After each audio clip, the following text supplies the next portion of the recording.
Hello guys, for today's video meron tayong repair na desktop at ang kaso nito is undetected at nagbo-blue screen. So panoorin natin kung paano ayusin to. Hello, meron tayong repair ngayon. Isang desktop ulit. Check natin kung ano yung problema nito. Try natin i-on.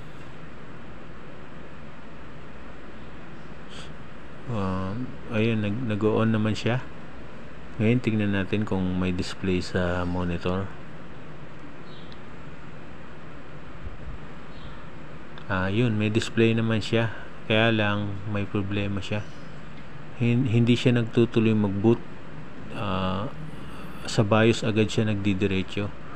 Bali parang hindi niya ata nadidetect yung SSD or hard drive, kung ano man yung nakakabit sa loob ng CPU. Ngayon check natin kung nade-detect ba yung hard drive sa loob. Teka, wait, hanapin natin.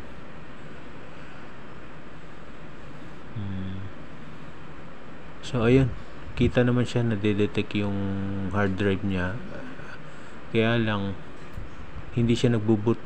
Try nating i-load optimize defaults.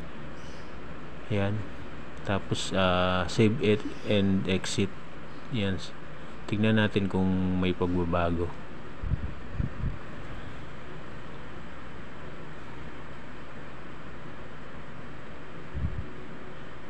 So ayun, na-detect siya, nag-boot siya. I mean, detected naman siya kanina, kaya lang hindi siya nagdidiretso kanina katulad nito dun sa OS niya. Ayan, sa Windows. Ayan, medyo marumi na rin tong computer ni customer. Di bali, lilinisin ko na lang ito mamaya.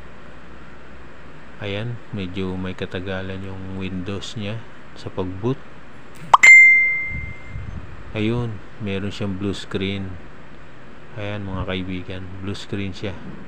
So detected yung hard drive niya, kaya lang parang corrupted siya. Okay, so ngayon tatry ko muna linisin yung loob.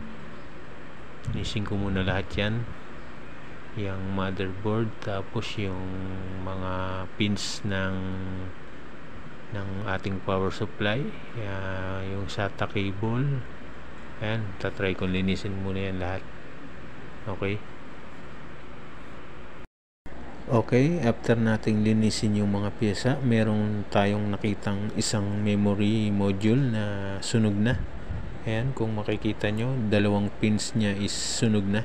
So hindi na natin ito pwedeng balik sa motherboard, kasi baka madama yung board natin at mag-short pa. So ayan.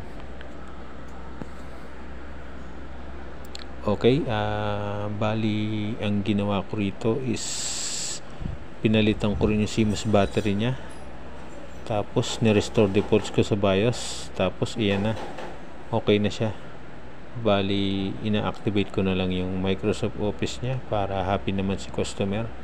So ayun guys, maraming salamat sa panonood.